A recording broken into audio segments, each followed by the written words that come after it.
পাকিস্তানের ইসলামাবাদে দীর্ঘ ৪৭ বছরের মধ্যে হওয়া সবচেয়ে গুরুত্বপূর্ণ ইরান যুক্তরাষ্ট্র শান্তি আলোচনা কোনো চুক্তি ছাড়াই শেষ হয়েছে। তেহরানের দাবি তারা একটি সমঝোতার চূড়ান্ত পর্যায়ে পৌঁছে গিয়েছিল, কিন্তু শেষ মুহূর্তে যুক্তরাষ্ট্রের অযৌক্তিক দাবি আর অনড় অবস্থানের কারণে সেই আলোচনা ভেস্তে যায়। ইরানের পররাষ্ট্রমন্ত্রী আব্বাস আরাগচি জানিয়েছেন, ইসলামাবাদ সমঝোতা স্মারক স্বাক্ষরের ঠিক আগে মার্কিন পক্ষ থেকে অবরোধের হুমকি এবং দফায় দফায় মত পরিবর্তনের শান্তি প্রক্রিয়াকে বাধাগ্রস্ত করেছে।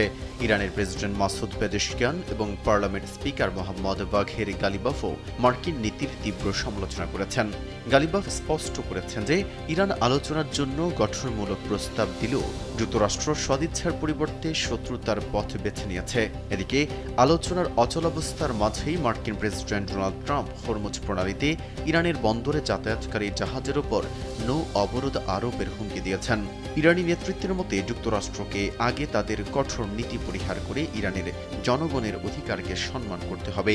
গালিবাফ হুঁশিয়ারি দিয়ে বলেছেন, যদি যুক্তরাষ্ট্র সংঘাতের পথ বেছে নেয় তবে ইরানও যুদ্ধের জন্য পুরোপুরি প্রস্তুত, আর যদি তারা যুক্তির পথে ফেরে তবেই কূটনৈতিক সমাধানের পথ উন্মুক্ত হবে।